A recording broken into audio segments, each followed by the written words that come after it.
Good morning, Britain. Train Brits to do migrant work. The Home Secretary, Suella Braverman, will say today it's not xenophobic, bigoted or racist to want to get immigration down, as numbers are set to hit a record high. The moment an emotional Kevin Sinfield carried his friend and former rugby teammate Rob Burrow, who was diagnosed with motor neurone disease in 2019, over the finish line at the Leeds Marathon yesterday. A terrifying sight for a great aunt as she struggled to get back onto her feet to stop the pushchair carrying her great nephew running into oncoming traffic. We'll speak to the man sitting on a bench nearby, trying to piece his life back together before he rushed up to save the baby from the path of speeding cars. And how the late Queen was honoured last night with a touching tribute featuring her afternoon tea guest, Paddington, at the BAFTA TV Awards. I can tell you that Paddington and the Queen had a very joyful Jubilee tea that day. The person who most deserves this award is no longer with us to receive it. We can only accept it on her behalf and say, thank you, Mum, for everything. Rain clears the south and it's a day of sunny spells and scattered showers. The outlook is largely dry. I'll have all the details of that and more coming up on Good Morning Britain. Monday, 15th of May, 2023. Live from Television Centre in London. This is Good Morning Britain with Susanna, Reid and Ed Balls.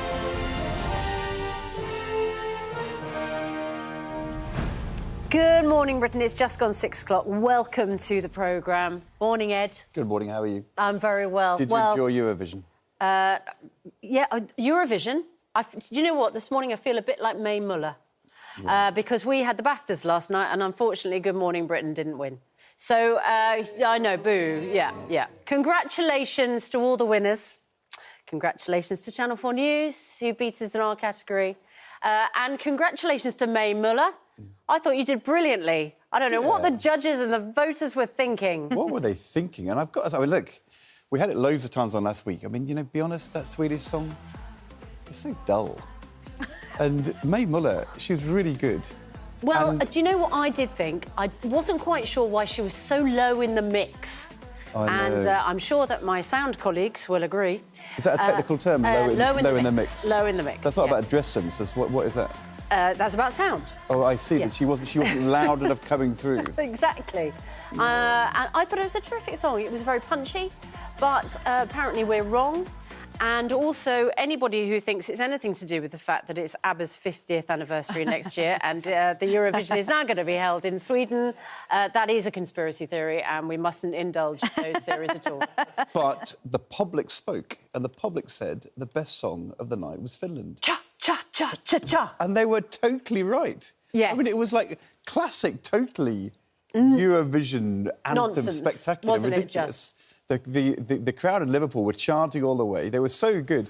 And then you felt as though these juries were just deciding for Sweden.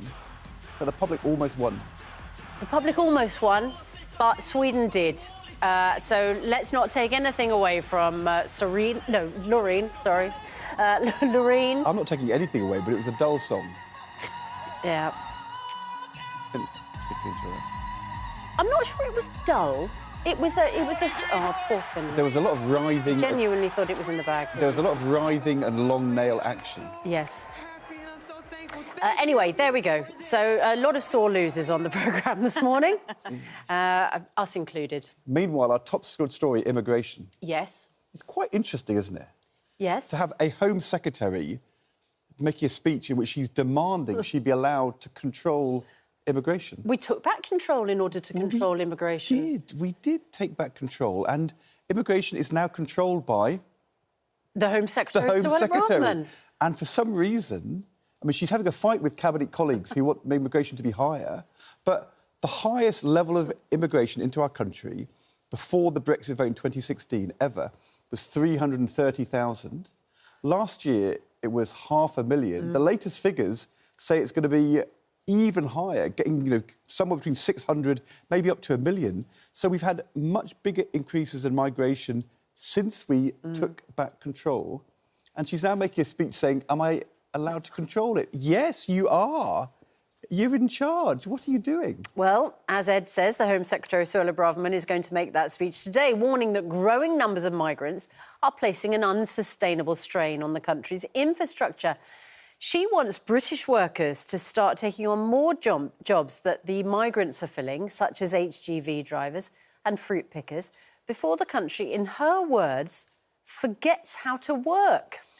In her speech, she will also demand that all migrants who are allowed to stay have a duty to learn English and adopt British values.